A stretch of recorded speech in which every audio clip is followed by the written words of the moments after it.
وأشهد أن لا إله إلا الله وحده لا شريك له وأشهد أن محمدًا عبده ورسوله أما بعد فأعوذ بالله من الشيطان الرجيم بسم الله الرحمن الرحيم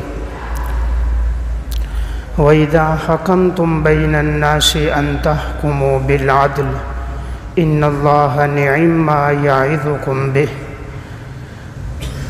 وقال الله تعالى في مقام آخر إن الله يأمر بالعدل والإحسان وإيتاء ذي القربى وينهى عن الفحشاء والمنكر والبغي يعظكم لعلكم تذكرون وقال النبي صلى الله عليه وسلم سبعة يظلهم الله في ظله يوم لا ظل إلا ظله إمام عادل وشعب نشأ في عبادة الله ورجل قلبه معلق بالمسجد ورجلان تحابا في الله اجتمع عليه وتفرقا عليه ورجل ذكر الله خاليا ففازت عيناه ورجل دعته امرأة ذات حسب وجمال فقال إني أخاف الله ورجل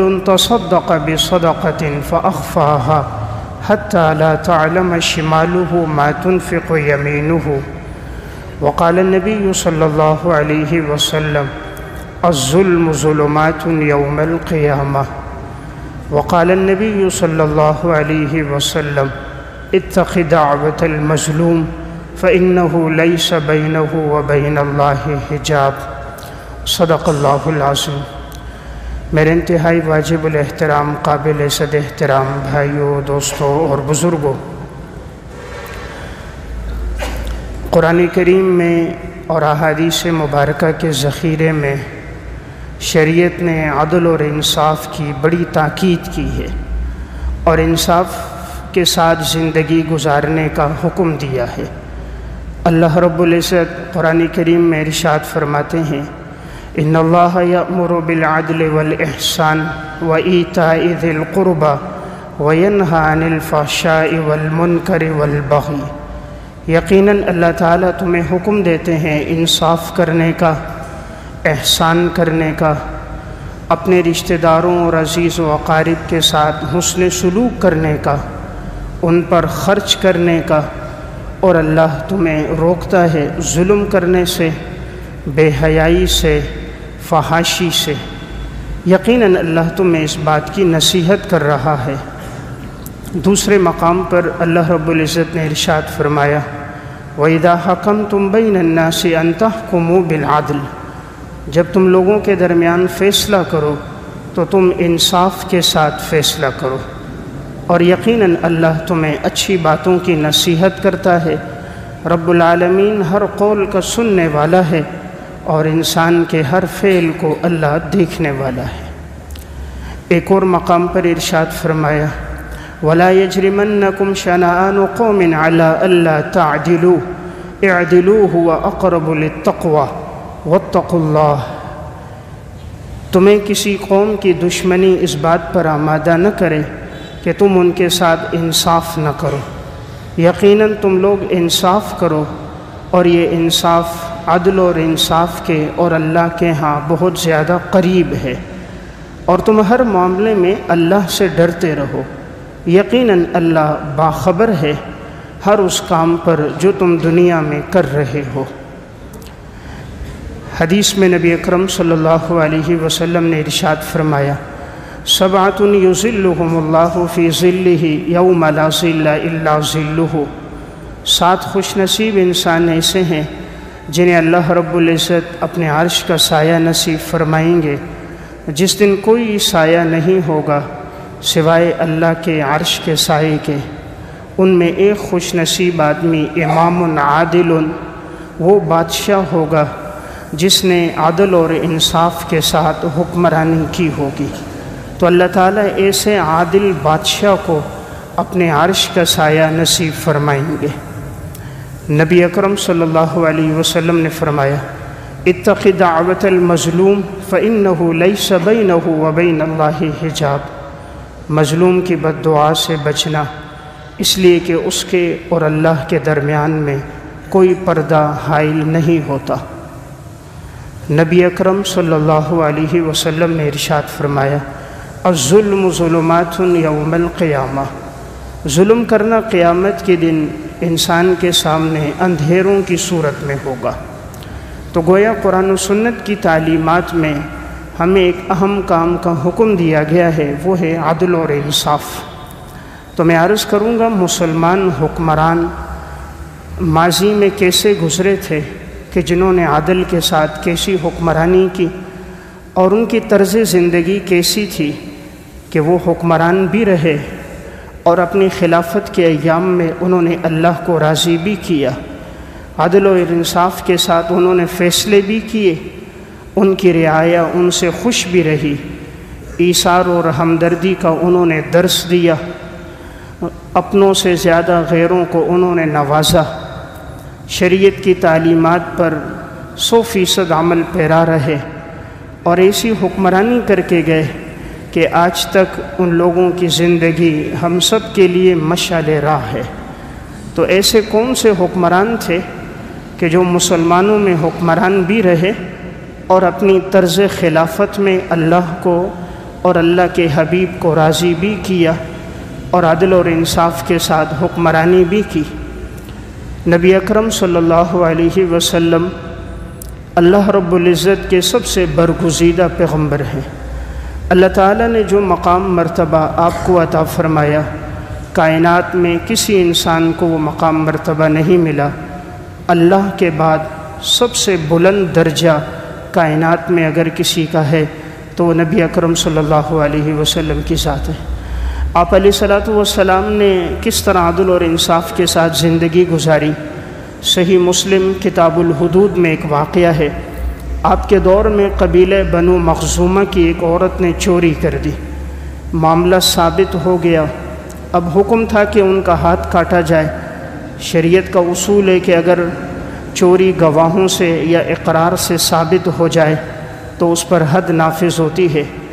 تو ابھی قبیلہ بنو مخزومہ کے لوگ چند جمع ہوئے اور وہ کہنے لگے اگر عورت کا ہاتھ کٹے گا تو بدنامی ہوگی، کیوں نہ ایسا کریں کہ آپ صلی اللہ علیہ وسلم کے پاس کسی کو بھیجیں تاکہ حضور ہم سے کوئی فدیہ لے لیں، کوئی رقم لے لیں اور خاتون کا ہاتھ نہ کاٹیں۔ تو سوچنے لگے کہ اس بات کے لیے ہم کس کو حضور کے پاس بھیجیں؟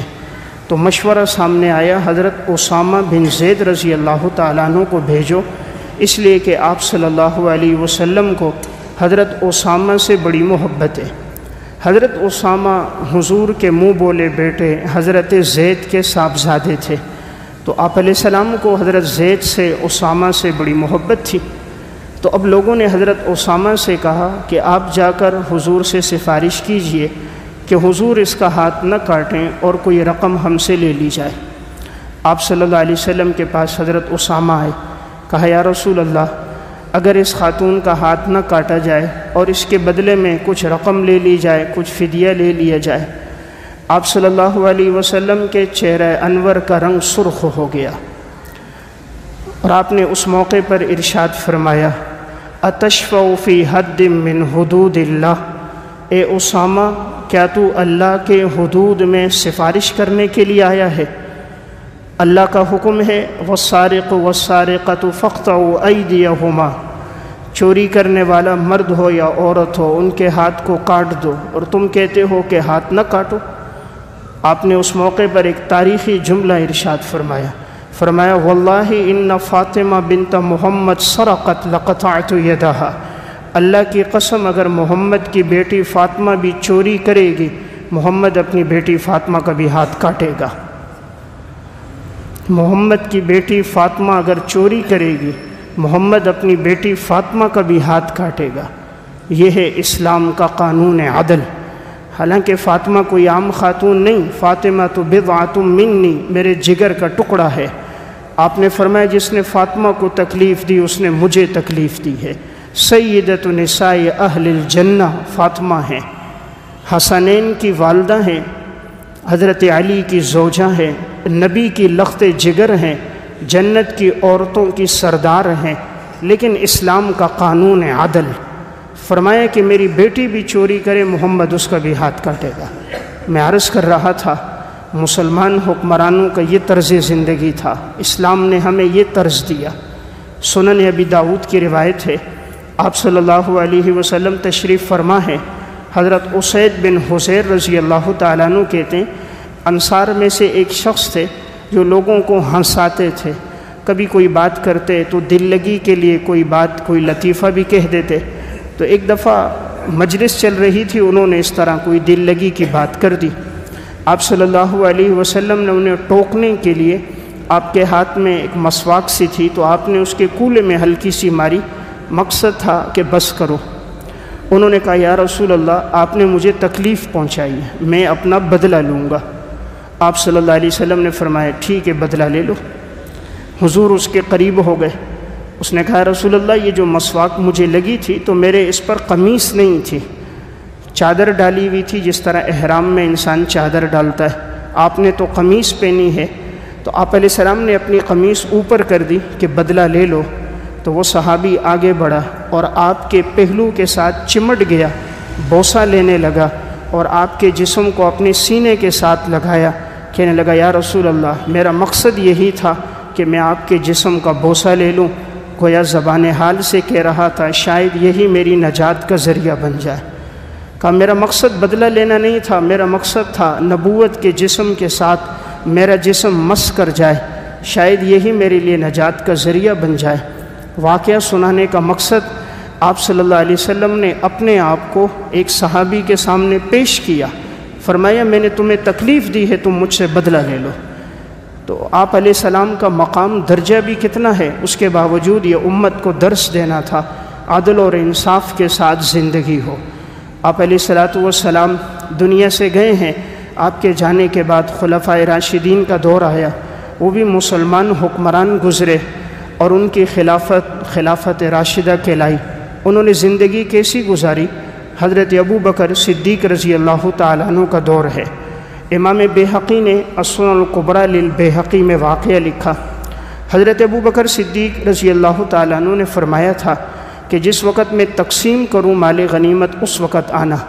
تو ابھی حضرت ابو بکر حضرت عمر رضی اللہ تعالیٰ عنہما کسی معاملے میں مشغول تھے اور حصوں کو الگ الگ کر رہے تھے اور مال غنیمت کو تقسیم کر رہے تھے، حساب و کتاب ہو رہا تھا۔ اچانک ایک آدمی آ گیا اور ہاتھ میں نکیل پکڑی ہوئی درمیان میں داخل ہو گیا اور حضرت ابو بکر صدیق سے کہنے لگا کہ جو غنیمت میں گھوڑے اونٹ سواریاں آئی ہیں مجھے بھی دو۔ حضرت ابو بکر صدیق رضی اللہ تعالیٰ عنہ کو ذرا غصہ آیا کہ میں نے منع بھی کیا ہے کہ اس وقت نہ آؤ، ہم حساب کتاب کر رہے ہیں، جب تمام معاملات طے ہو جائیں گے، ہر ایک کا حصہ الگ الگ ہو جائے گا تو ہر ایک کو اس کا متعینہ حصہ دے دیا جائے گا، تو تم دیکھتے نہیں ہو درمیان مجلس میں آ کر گھس جاتے ہو، مجلس کے آداب کا بھی پتہ نہیں۔ تو حضرت صدیق اکبر نے تنبیہ کے لیے اسے ایک مار دیا۔ تھوڑی دیر کے بعد اب وہ شخص تو باہر چلا گیا، حضرت ابو بکر صدیق کی آنکھوں سے آنسو بہنے لگ گئے۔ حضرت عمر نے پوچھا امیر المومنین ہیں، خلیفہ رسول ہیں، کیا ہو گیا؟ فرمایا میں نے اس شخص کو ایک مارا ہے، کہیں اللہ قیامت کے دن مجھ سے اس بارے میں پوچھ نہ لے۔ اس کو بلایا دوبارہ اور اس سے کہا میں نے تمہیں مارا ہے، مجھ سے اپنا بدلہ لے لو۔ انہوں نے کہا نہیں میں بدلہ نہیں لیتا۔ فرمایا نہیں مجھ سے بدلہ لے لو۔ حضرت عمر نے فرمایا حضرت ابو بکر صدیق سے کہ آپ کیوں اپنے آپ کو رعایا پر پیش کرتے ہو؟ حضرت ابو بکر صدیق نے فرمایا عمر ابو بکر خدا کے سامنے کیا جواب دے گا؟ پھر حضرت عمر نے کہا اگر آپ چاہیں تو ہم ان کو راضی کر دیتے ہیں۔ کہا کہ اگر جو آپ لینا چاہو آپ لے لو، اور یہ جو آپ کو تکلیف پہنچی ہے معاف کر دو۔ اس نے اگرچہ معاف کر دیا تھا لیکن حضرت ابو بکر صدیق کو دلی اطمینان نہیں ہو رہا تھا، تو انہوں نے اپنے مال میں سے ایک اونٹ بھی اس کو دیا، 5 دینار اشرفیاں بھی اس کو دیں، کھجاوا بھی دیا، بستر بھی دیا۔ وہ خوش ہو گیا، مسکرانے لگ گیا۔ تو حضرت صدیق اکبر خوش ہو گئے کہ چلو دنیا کا بدلہ یہیں ہو گیا، آخرت میں کوئی باس پرس نہیں ہوگی۔ تو خلیفہ وقت ہیں، دیکھیں عدل اور انصاف کتنا ہے۔ تو اگر انہوں نے تنبیہ کے لیے ایک مار دی تو کوئی حرج کی بات تو نہیں تھی، اس لیے کہ وقت تھا کہ جس وقت میں مال تقسیم کیا جائے گا اب کوئی اگر بغیر وقت کے آتا ہے یہ قصور اس کا ہے۔ حضرت ابو بکر کے بعد خلیفہ بنے حضرت عمر رضی اللہ تعالیٰ، کس طرح عدل اور انصاف کے ساتھ زندگی گزاری۔ حضرت عمر کے دور میں بحرین فتح ہوا۔ امام احمد نے اپنی کتاب الزہد میں یہ واقعہ نقل کیا۔ مشک اور عنبر کی خوشبو مال غنیمت میں آئی۔ حضرت عمر رضی اللہ تعالیٰ عنہ چاہ رہے تھے کوئی اس کو تقسیم کرے۔ گھر والی نے پوچھا کیوں فکر مند ہو؟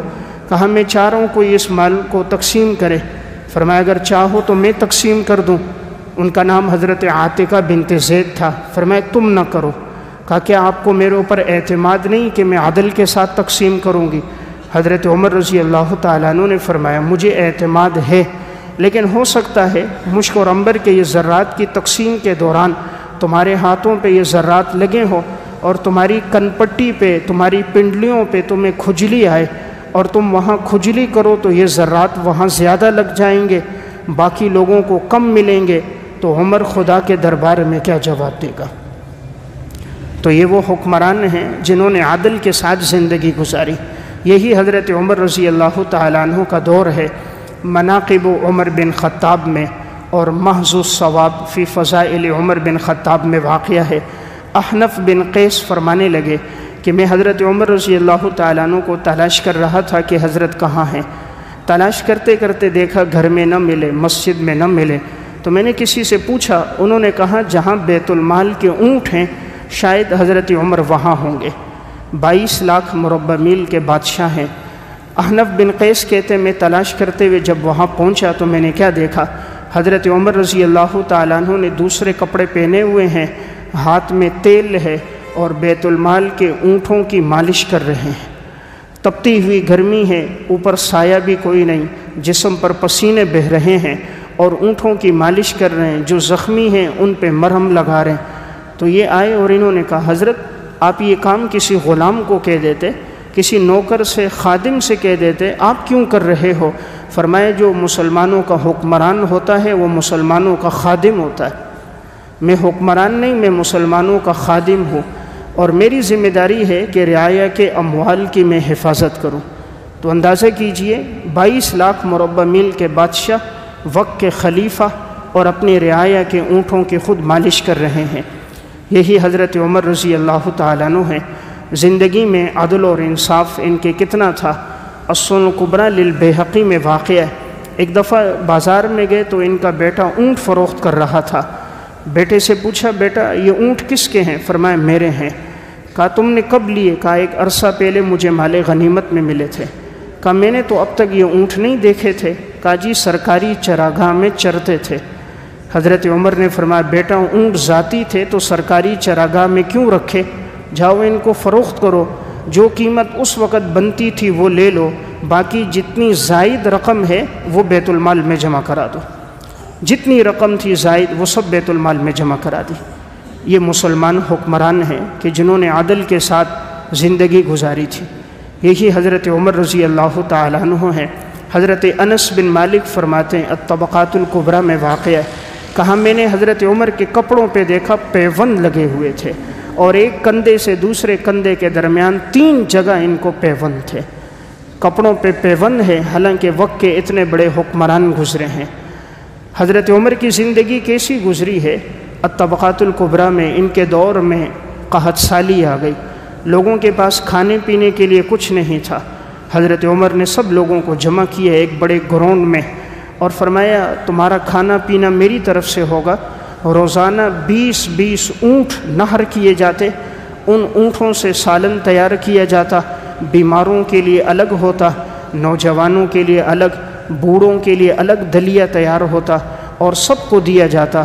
جتنے عرصے تک قحط سالی تھی اتنے عرصے تک آپ کی طرف سے رعایا کے لیے کھانا پینا تھا، اور اتنے عرصے آپ نے رعایا کے ساتھ ان کے دسترخوان پہ کھانا کھایا، کبھی اپنے گھر میں بھی نہیں کھایا، کہیں ایسا نہ ہو ان کے حق میں کوئی کمی نہ آ جائے۔ تو یہ مسلمان حکمران میں عرض کر رہا تھا وہ تھے کہ جنہوں نے اپنی طرز خلافت میں عدل اور انصاف کے ساتھ اللہ کو راضی کر کے زندگی گزاری تھی۔ یہی حضرت عمر رضی اللہ تعالیٰ عنہ ہیں۔ عیون الاخبار میں اور محض الصواب فی فضائل عمر بن خطاب میں واقع ہے۔ خطبہ دینے کے لیے ممبر پر آئے، حضرت سلمان فارسی رضی اللہ تعالیٰ عنہ کھڑے ہوئے، فرمایا امیر المومنین، کپڑے جو تقسیم کیے گئے ہمارے درمیان بھی تقسیم ہوئے، ان سے ہمارا لباس نہیں بنا، آپ کا تو پورا لباس بن گیا، تو کہیں آپ نے زائد کپڑا تو نہیں لیا؟ ہمارا لباس نہ بنا، آپ کا لباس کیسے بن گیا؟ حضرت عمر رضی اللہ تعالیٰ عنہ کی قد و قامت بھی تھی، جسامت بھی تھی، تو حضرت عمر نے اپنے بیٹے عبداللہ سے کہا، بیٹا عبداللہ آیا، اس نے آ کر جواب دیا کہ ایک کپڑا مجھے میرے حصے میں ملا تھا، ایک کپڑا میرے والد کے حصے کا تھا، میں نے اپنے حصے کا کپڑا اپنے والد کو دے دیا، تو ان دونوں کپڑوں کو ملایا گیا، تو ان کے ملانے سے میرے والد حضرت عمر کا کرتا تیار ہوا۔ اب حضرت سلمان فارسی رضی اللہ تعالیٰ نے فرمایا اب آ کے آپ اپنا خطبہ جاری رکھیے۔ تو میں عرض کر رہا تھا یہ تھے مسلمان حکمران کہ جنہوں نے اپنی حکمرانی کی زندگی میں اللہ کو راضی کیا اور عدل اور انصاف کے ساتھ حکمرانی کر کے گئے۔ یہی حضرت عمر رضی اللہ تعالیٰ عنہ ہیں۔ تاریخ مدینتی دمشق میں علامہ ابن عساکر رحمۃ اللہ علیہ نے واقعہ لکھا، حضرت عمر اور حضرت ابی بن کعب رضی اللہ تعالیٰ عنہما کے درمیان کسی مسئلے میں اختلاف ہو گیا۔ فیصلے کے لیے حضرت زید بن ثابت رضی اللہ تعالیٰ عنہ کے پاس گئے۔ حضرت زید حضرت عمر جب آئے تو اپنی جگہ سے اٹھ گئے، انہوں نے چاہا حضرت عمر کو اپنے قریب بٹھانا کہ مسلمانوں کے خلیفہ ہیں۔ حضرت عمر نے فرمایا نہیں، میں حضرت ابی کے ساتھ بیٹھوں گا، چنانچہ ابی بن کعب کے ساتھ ہی سامنے بیٹھ گئے۔ حضرت زید بن ثابت نے حضرت ابی بن کعب سے کہا آپ مدعی ہیں، آپ کے پاس گواہ ہیں؟ انہوں نے کہا نہیں، میرے پاس گواہ نہیں۔ اب مدعا پر قسم آتی ہے، حضرت عمر پر قسم آتی تھی۔ حضرت زید بن ثابت نے کہا میں چاہتا ہوں آپ امیر المومنین سے قسم نہ لیجئے۔ حضرت عمر نے فرمایا نہیں، اسلام کا قانون ہے، مدعی گواہ پیش کرتا ہے، اگر اس کے پاس نہ ہو مدعا قسم کھاتا ہے، میں قسم کھاؤں گا۔ حضرت عمر نے قسم کھائی یہ چیز میری ہے، ان کے حق میں فیصلہ ہو گیا۔ اب حضرت عمر جانے لگے، حضرت زید سے فرمایا زید تم اس وقت تک منصف قاضی اور جج نہیں بن سکتے جب تک تمہاری نظر میں عمر اور عام آدمی برابر نہ ہو جائیں۔ کہا تم نے اپنے فیصلے میں یہ دو باتیں کی ہیں، یہ ظلم کی بات ہے، تم نے مجھے کیوں کہا میرے ساتھ بیٹھ جاؤ؟ شریعت کا اصول ہے مدعی مدعا دونوں سامنے جج کے سامنے کھڑے ہوں گے۔ دوسرا تم نے کہا ان سے قسم نہ لی جائے، قسم سب سے لی جائے گی، مدعا جو بھی ہوگا وہ قسم کھائے گا۔ تو دیکھیں حضرت عمر خلیفہ وقت ہیں، اس کے باوجود فیصلے کے لیے آئے ہیں، تیسرے آدمی سے فیصلہ کروایا، اور جب قسم ان کے ذمے آئی تو انہوں نے قسم بھی کھائی۔ تو میں عرض کر رہا تھا یہ مسلمان حکمران گزرے ہیں کہ جنہوں نے عدل اور انصاف کے ساتھ زندگی گزاری۔ علامہ ابن عبد الحکم کی کتاب ہے فتوح مصر والمغرب، اور علامہ سیوطی رحمہ اللہ کی حسن المحاضرہ فی تاریخ مصر والقاہرہ، دونوں میں واقعہ ہے حضرت عمر رضی اللہ تعالیٰ عنہ سال میں ایک مرتبہ مکہ مکرمہ میں حج کے دنوں میں حضرت عمر فیصلے کرتے تھے، لوگوں کی گفتگو سنتے تھے کہ کسی کو اگر کوئی شکایت ہے تو وہ آ کر براہ راست مجھ سے کہے۔ حج کے دنوں میں چونکہ مجمع بہت ہوتا تھا، اطراف سے سارے لوگ بیت اللہ میں آ جاتے تھے، تو اسی طرح بڑی محفل لگی تھی، ایک ایک آدمی حضرت عمر کے پاس آتا۔ اتنے میں ایک مصری شخص آیا، حضرت عمر رضی اللہ تعالیٰ عنہ سے کہا آپ میرے درمیان انصاف کیجئے۔ حضرت عمر نے پوچھا کیا ہوا؟ انہوں نے کہا آپ کے گورنر ہیں حضرت عمرو بن عاص رضی اللہ تعالیٰ عنہ، ان کے بیٹے نے میرے سر پہ کوڑا مارا ہے، میرے اور اس کا مقابلہ تھا گھڑ دوڑ میں، تو میں ان سے گھڑ دوڑ میں جیت گیا، میرا گھوڑا آگے بڑھ گیا، تو اس کو اس پر غصہ آیا تو اس نے انتقام کے لیے کوڑا لے کر مجھے مارا ہے، آپ میرے درمیان فیصلہ کیجیے۔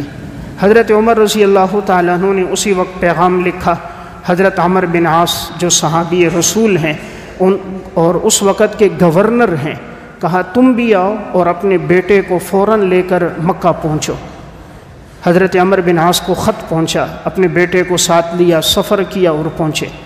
اسی طرح اب کچہری لگی ہوئی تھی، حضرت عمر نے اس مصری شخص کو بلایا کہ تمہیں کس نے کوڑا مارا تھا؟ کہا جی ان کے بیٹے نے مارا تھا، یہ وقت کے گورنر کے بیٹے نے کوڑا مارا ہے۔ حضرت عمر نے ان کو بلایا کہ تم نے کوڑا مارا ہے، خاموش ہو گیا، بات ثابت ہو گئی کہ واقعی اس نے کوڑا مارا ہے۔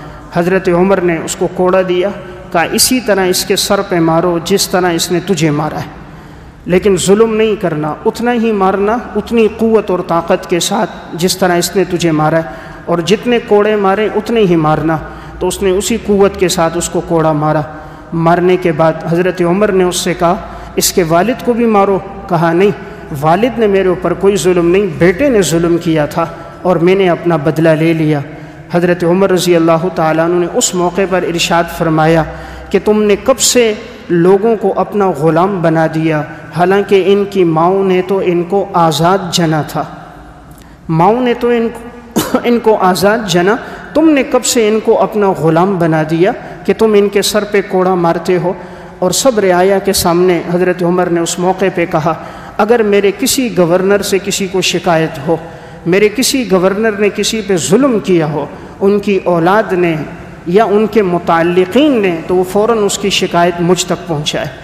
تو دیکھیں یہ حضرت عمر ہیں، وقت کے خلیفہ ہیں، اور ادھر وہ مصر کا گورنر ہے، لیکن ایک مصری کو ایک کوڑا لگا ہے، انصاف دلانے کے لیے اس کو وہاں سے بلا کر سر عام سب کے سامنے سر پہ کوڑا مروا کے بتا دیا اسلام کا قانون عدل ہے، اور مسلمان حکمران ایسے ہوتے ہیں کہ جن کی نظر میں گورنر کا بیٹا اور عام آدمی برابر ہوتے ہیں، وہ سب کو ایک نظر سے دیکھتے ہیں۔ تو میں عرض کر رہا تھا مسلمان حکمرانوں کی طرز زندگی کیسی گزری ہے۔ حضرت عمر رضی اللہ تعالیٰ عنہ کا دور خلافت ہے، علامہ واقدی رحمۃ اللہ علیہ کی کتاب ہے فتوح شام، اس میں انہوں نے واقعہ لکھا، غسان کا اس دور کا شہزادہ تھا، بادشاہ تھا، مسلمان ہو کے آیا، جبلہ بن ایہم، جبلہ بن ایہم شہزادہ ہے غسان کا، مسلمان ہو کے آیا۔ جب یہ پہنچا بیت اللہ میں طواف کر رہا تھا تو اس نے بڑی چادر ڈالی ہوئی تھی اور وہ چادر پیچھے لٹکتی ہوئی جا رہی تھی، گھسٹتے ہوئے جا رہا تھا۔ اتنے میں ایک اور آدمی بھی طواف کر رہا تھا، تو اس دوران اس کے جو پاؤں ہیں وہ غسان کی اس چادر کے اوپر پڑ گیا۔ اب یہ شہزادہ تھا، بادشاہ تھا، اس کو غصہ آیا کہ میری چادر پر عام آدمی نے پاؤں کیوں رکھ دیا؟ تو اس نے فوراً زور سے اس کو مارا، تو اس کے ناک کی ہڈی ٹوٹ گئی اور سامنے کے دانت ٹوٹ گئے۔ وہ شخص حضرت عمر رضی اللہ تعالیٰ عنہ کے پاس گیا، حضرت میں طواف کر رہا تھا اور یہ جبلہ بن ایہم کی چادر پر میرا پاؤں غلطی سے لگا اور اس نے اتنے زور سے مارا کہ میری یہ ہڈی ٹوٹ گئی، خون بہہ رہا ہے اور میرے یہ دانت ٹوٹ گئے۔ حضرت عمر نے اس دور کے اس بادشاہ جبلہ کو بلایا اور کہا جبلہ تم نے اس کو مارا ہے؟ اس نے کہا جی مارا ہے۔ کہا کیوں مارا؟ کہا اس نے میری چادر پہ پاؤں کیوں رکھا ہے؟ حضرت عمر نے فرمایا اس نے غلطی سے رکھ دیا تھا، تم نے اس کو اتنی بڑی سزا دی کہ اس کے دانت توڑ دیے، ناک کی ہڈی توڑ دی، جاؤ اس سے معافی تلافی کرو، اگر یہ تمہیں معاف کر دے گا ٹھیک ہے، نہیں معاف کرے گا تو عمر تیرے بھی ناک کی ہڈی توڑے گا اور تیرے بھی سامنے کے دانت توڑے گا۔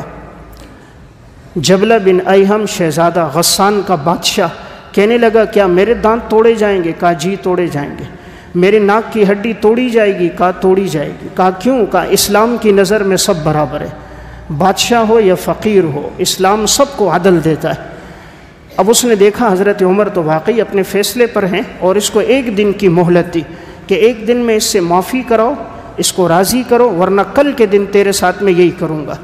اب رات کا جیسے ٹائم ہوا تو رات کے وقت اس کے ساتھ کچھ اور لوگ تھے، یہ راتوں رات بھاگ گئے، وہاں سے نکل کے قسطنطنیہ چلا گیا، مرتد ہو گیا۔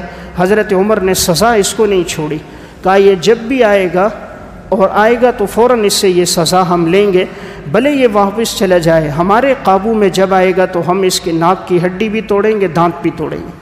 تو اندازہ کریں شہزادہ ہے، بادشاہ ہے، لیکن اسلام کا قانون عدل ہے۔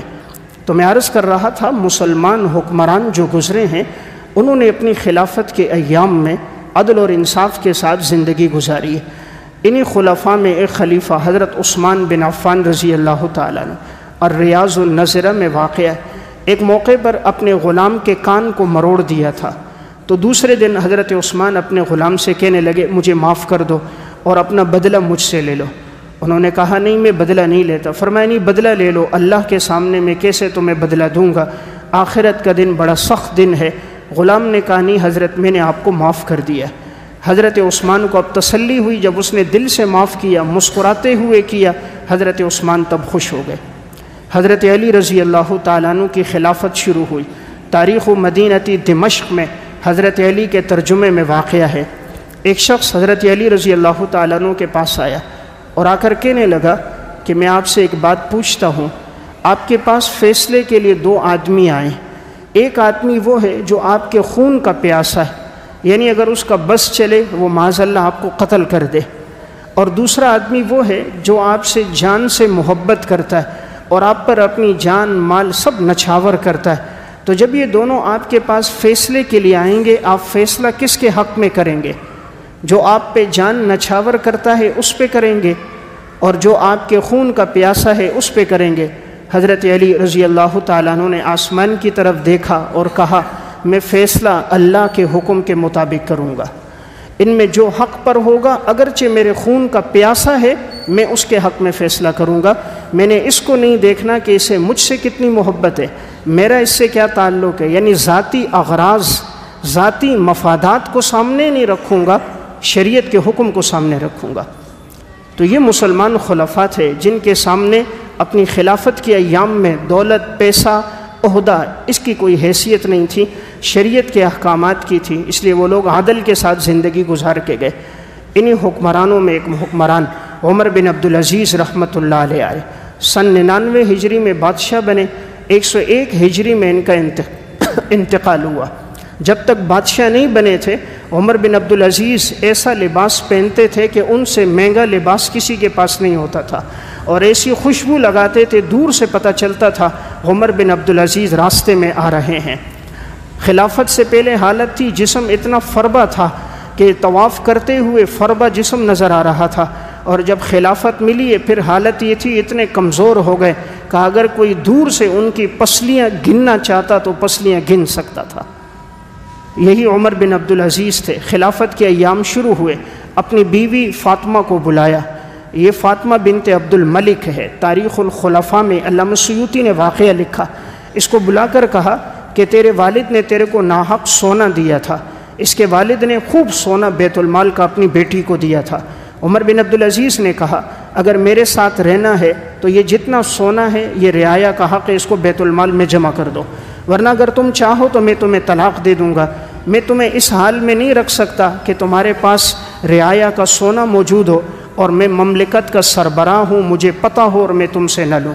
پہلے تو چونکہ میری خلافت نہیں تھی، اب میری خلافت ہے، تم چاہو تو چھوڑ دوں، چاہو تو نکاح میں رکھوں۔ انہوں نے کہا نہیں، جتنا سونا ہے میں جمع کراتی ہوں۔ سارا کا سارا سونا بیت المال میں جمع کرا دیا۔ عمر بن عبدالعزیز کا انتقال ہوا تو ان کے بھائی آئے ولید، اور آ کر اپنی بہن سے کہنے لگے اگر آپ چاہو جتنا سونا آپ کا تھا میں دوبارہ بیت المال سے لے کر آپ کو دوبارہ دے دوں، شوہر تو آپ کا دنیا سے چلا گیا۔ فرمایا نہیں، ایسا نہیں ہو سکتا، میں زندگی میں ان کی اطاعت کروں اور ان کے دنیا سے جانے کے بعد میں ان کی نافرمانی کروں۔ تو اندازہ کیجئے بیوی کا سارا سونا بیت المال میں جمع کرا دیا۔ یہی عمر بن عبدالعزیز رحمۃ اللہ علیہ جس وقت خلافت ملی ہے اپنی باندیوں کو بیوی کو جمع کیا، کہا میرے اوپر بہت بڑی ذمہ داری ڈالی گئی ہے، اب میں تمہارے حقوق ادا نہیں کر سکتا، میرا دن گزرے گا لوگوں کے معاملات کے فیصلہ کرنے میں، رات گزرے گی انشاءاللہ عبادت کرنے میں، تو میں تمہیں وقت نہیں دے سکتا۔ اگر تم چاہو بیوی سے کہا میں تمہیں طلاق دیتا ہوں، کہیں اور نکاح کر دو، باندیوں سے کہا چاہو میں تمہیں آزاد کرتا ہوں، آج کے بعد میں تمہارے حقوق نہیں دے سکتا۔ 2 سال خلیفہ رہے، اور ان کی بیوی فاطمہ کہتی اللہ کی قسم 2 سال میں کبھی ان پہ غسل لازم نہیں ہوا، غسل لازم نہیں ہوا، یعنی ساری رات عبادت میں گزر جاتی تھی اور سارا دن لوگوں کے درمیان عدل اور انصاف کے ساتھ فیصلہ کرنے میں گزر جاتے۔ ایسے حکمران گزرے، ان کے دور میں کوئی ایسا نہیں تھا جو زکوٰۃ کا مستحق ہو۔ جب بادشاہ عادل ہوتے ہیں، اپنوں کو نہیں نوازتے، کرپشن نہیں کرتے، رعایا کو ان کے حقوق دیتے ہیں، تو رعایا میں ہاتھ پھیلانے والا کوئی نہیں ہوتا، بیکاری کوئی نہیں ہوتا، گداگر کوئی نہیں ہوتا، خودکشی کرنے والا کوئی نہیں ہوتا، فٹ پاتھوں پہ مانگنے والے کوئی نہیں ہوتے، امیر اور غریب کا بچہ ایک اسکول میں پڑھتا ہے، مالدار اور فقیر کا بیٹا ایک ہسپتال میں اس کا علاج ہوتا ہے۔ یہ حکمران تھے عمر بن عبدالعزیز، پورے دور میں ایک آدمی زکوٰۃ کا مستحق نہیں تھا۔ لوگوں کو زکوٰۃ دینی ہوتی بیت المال میں جمع کرواتے تھے کہ آخر کس کو دیں، ہر ایک کو اتنا حق دیا، زکوٰۃ کا مستحق ہی کوئی نظر نہ آیا۔ ایسا عدل تھا کہ جانوروں میں بھی عدل ہو گیا۔ تاریخ الخلفاء میں علامہ سیوطی نے لکھا ان کے پورے دور میں کبھی بھیڑیے نے بکری پہ حملہ نہیں کیا۔ ایک ہی گھاٹ پر پانی پیتے بھیڑیا بھی نظر آتا، بکری بھی نظر آتی تھی، کبھی ایسا واقعہ پیش نہیں آیا۔ جس دن ان کا انتقال ہوا، بھیڑیے نے بکری پر حملہ کیا، چیر پھاڑ دیا، تو چرواہے نے پیغام میں خط لکھا، کہا یہ بتاؤ مسلمانوں کا خلیفہ عمر بن عبدالعزیز ہے یا انتقال ہو گیا؟ خط کا جب جواب آیا تو وہ وہی وقت تھا کہ اس سے کچھ دیر پہلے عمر بن عبدالعزیز کا انتقال ہو گیا تھا، یعنی ادھر انتقال ہوا ہے، ادھر رعایا کی حالت تبدیل ہو گئی۔ تو ایسا عدل اور انصاف تھا، جانوروں میں بھی عدل آ گیا تھا۔ تو بادشاہ اگر عادل ہوتا ہے اس کا اثر رعایا پہ پڑتا ہے، بادشاہ کی بدنیتی کا اثر بھی رعایا پر پڑتا ہے، بادشاہ کی اچھی نیت کا بھی اثر پڑتا ہے۔ جب نیت کا اثر ہے تو اس کے طرز عمل کا اثر کیوں نہیں ہوگا؟ امام رازی رحمۃ اللہ علیہ نے تفسیر کبیر میں ایک واقعہ لکھا، نوشیروان بڑا عادل بادشاہ گزرا ہے، آج بھی اس کا نام عدل اور انصاف کے ساتھ زندہ ہے۔ یہ عادل کیسے بنا؟ عدل کی طرف کیسے آیا؟ امام رازی نے واقعہ لکھا، فرماتے ہیں ایک دفعہ یہ شکار کرتے کرتے جنگل میں بہت آگے چلے گئے، تو ساتھی ان سے بچھڑ گئے، رات کا اندھیرا چھا گیا، انہوں نے سوچا یہیں کہیں پڑاؤ ڈالتا ہوں، صبح واپس آ جاؤں گا۔ تو ایک جگہ پر ایک خیمہ نظر آیا، انہوں نے آواز دی مسافر ہوں، رات کو ٹھہروں گا، صبح چلا جاؤں گا۔ اندر سے ایک بچہ باہر آیا، اب وہ جانتا نہیں تھا کہ یہ اس وقت کا بادشاہ نوشیروہ ہے۔ وہ آیا، ان کو اپنے ساتھ اندر بٹھایا اور جلدی سے گیا، قریب میں ان کا باغ تھا انار کا، انار کے باغ میں گیا اور ایک انار توڑ کے لایا اور اس سے رس نکالا، نوشیروان کو دیا۔ نوشیروان نے جو رس پیا تو اس کو بڑا مزہ آیا کہ ایک انار کے دانے سے اتنا رس نکلا ہے اور اتنا لذیذ ہے، اتنا ذائقہ دار ہے۔ تو نوشیروان کہتے ہیں میں نے دل میں ارادہ کر دیا کہ میں کل جب واپس جاؤں گا تو اپنی فوج کو بھیج کر یہ پورے باغ پہ قبضہ کر دوں گا کہ اس باغ کا تو پھل بہت اچھا ہے، یہاں کے انار بڑے ذائقہ دار ہیں۔ دل میں ارادہ کر دیا، تھوڑی دیر گزری، کہتے ہیں پھر میرے دل میں آیا، میں نے کہا بیٹا وہ بڑا لذیذ تھا، ایک گلاس اور تو پلاؤ۔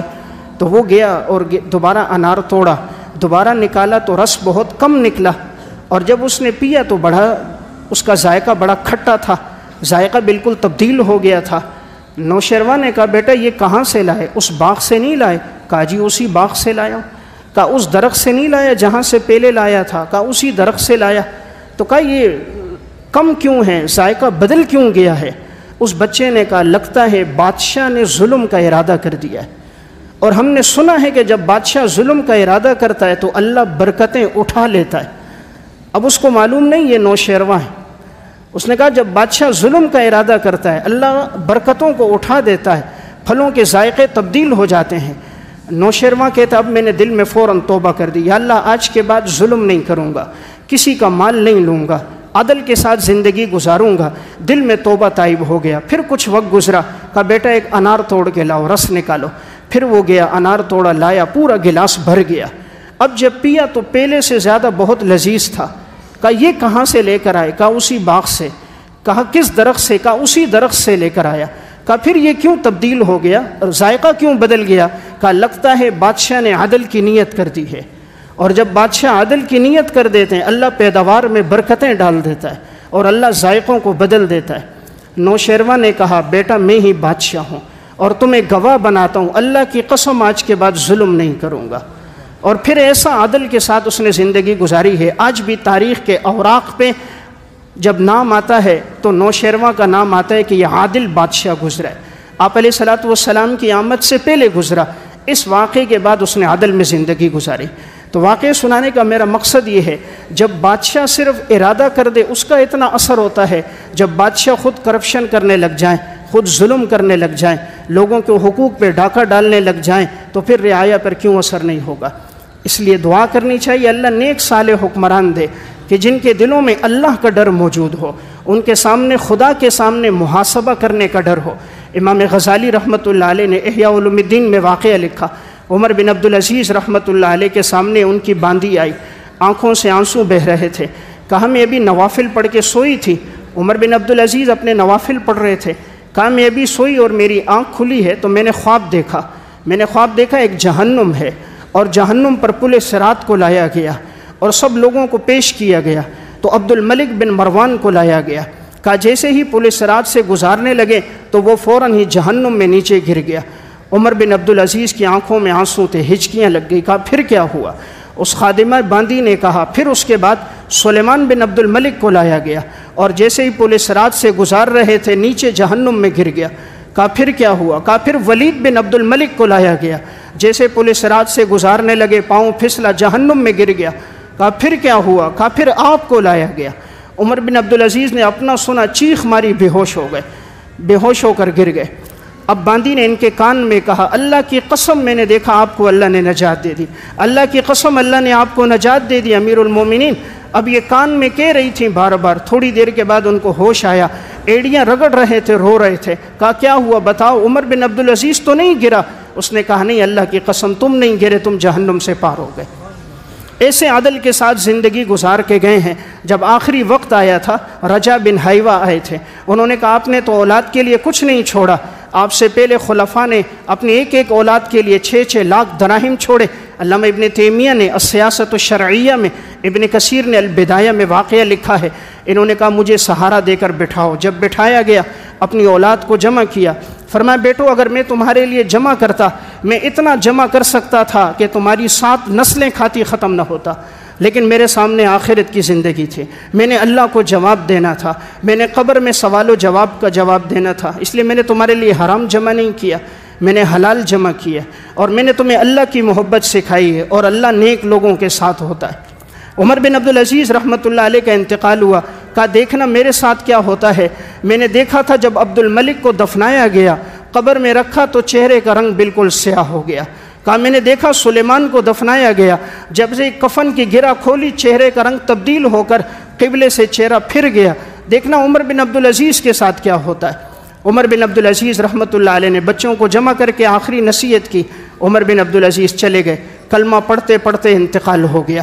جیسے ہی قبر میں ان کو رکھا گیا، کفن کی گرہ کھولی گئی، عمر بن عبدالعزیز کا چہرہ یوں چمک رہا تھا جیسے 14ویں رات کا چاند چمکتا ہو، اور قبر سے مشک اور عنبر کی خوشبو آ رہی تھی، اور ایک پرچہ ہوا میں لہراتا ہوا آیا، عمر بن عبدالعزیز کے کفن پہ گرا.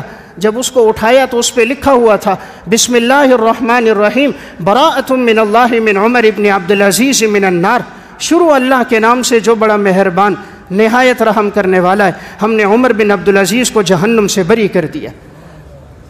اللہ نے جنت کا سرٹیفکیٹ دنیا میں عطا کر دیا. 40 دن تک لوگ قبر پر آ کے مٹی لے کے جاتے تھے، جو مٹھی اٹھاتا تو مشک اور عنبر کی خوشبو ہی خوشبو ہوتی تھی. اللہ نے پھر اولادوں کو اتنا نوازا. ان سے پہلے کے خلفاء کی اولادیں مسجد کے باہر بھیک مانگتی تھیں. عمر بن عبدالعزیز کے 11 بیٹے آگے جا کر 11 ریاستوں کے گورنر بنے. ایک ایک بیٹا ایک ایک دن میں 100 غلام آزاد کرتا تھا. 20 اونٹ نہر کر کے اللہ کے راستے میں تقسیم کرتے، ہزاروں دراہم تقسیم کرتے. اللہ نے ان کو اتنا نوازا اولادوں کو، جنہوں نے اولادوں کے لیے 6-6 لاکھ دراہم چھوڑے تھے. ان حکمرانوں کی اولادیں آج حالت یہ تھی کہ وہ مسجد کے بعد بھیک مانگ رہی ہوتی تھی. تو میں عرض کر رہا تھا یہ تھے مسلمان خلفاء جنہوں نے اپنی طرز زندگی ایسی گزاری تھی. اور آج ہمارے وہ حکمران ہیں کہ آج ہماری رعایا کے پاس 2 ٹائم کھانے کا پیسہ نہیں. آج وہ اپنے بچوں کو تعلیم نہیں دے سکتے. حلال کے رزق پہ مکان کا کرایہ دیں، بجلی گیس کا بل دیں، گیس کی ضرورت پوری کریں یا بجلی کے اخراجات پورے کریں، اولاد کو تعلیم دیں یا اولاد کا علاج کروائیں. حلال کے رزق میں بچوں کو رکھنا مشکل ہو گیا. وجہ کیا بنی؟ کوئی نیک حکمران نہ آیا. آج بھی اگر کوئی نیک صالح حکمران آ جائے، رعایا کی تقدیر بدل جائے. آج سے 4 مہینے پہلے اخبار میں واقعہ آیا، ایک شخص نے خودکشی کی اور ایک کاغذ پہ لکھا ہوا تھا، وہ کاغذ وہ جو اپنے جسم پہ پیٹرول ڈال کے اس نے خودکشی کی تھی. اس کے باہر قریب میں ایک کاغذ پڑا تھا، اس میں لکھا تھا میری بچی نے کہا تھا ابو میں نئی کلاس میں گئی ہوں، مجھے وردی خرید کے دینا، مجھے کتابیں خرید کے دینا. تو کہا میں نے بہت کوشش کی، چند دن سے کام نہیں مل رہا، بے روزگاری ہے، قرضے کے لیے جاتا ہوں کوئی قرض نہیں دیتا. دوسرا دن ہے، تیسرا دن، چوتھا دن بیٹی کہتی ہے ابو جی میرے لیے وردی خریدو، میرے لیے کتابیں خریدو. میں کس سے مانگوں، میرے پاس پیسے نہیں ہیں. پیٹرول ڈال کے خودکشی کر دی. آج کا باپ اپنی اولاد کو تعلیم نہیں دے سکتا. وجہ کیا بنی؟ نااہل حکمران ہے. اس لیے دعا کرو اللہ کوئی نیک صالح حکمران لے کر آئے جو دنیا میں عدل اور انصاف کا نظام لائے اور امت کو خلافت راشدہ کا دور یاد آ جائے. اللہ ہم سب کو عمل کی توفیق عطا فرمائے.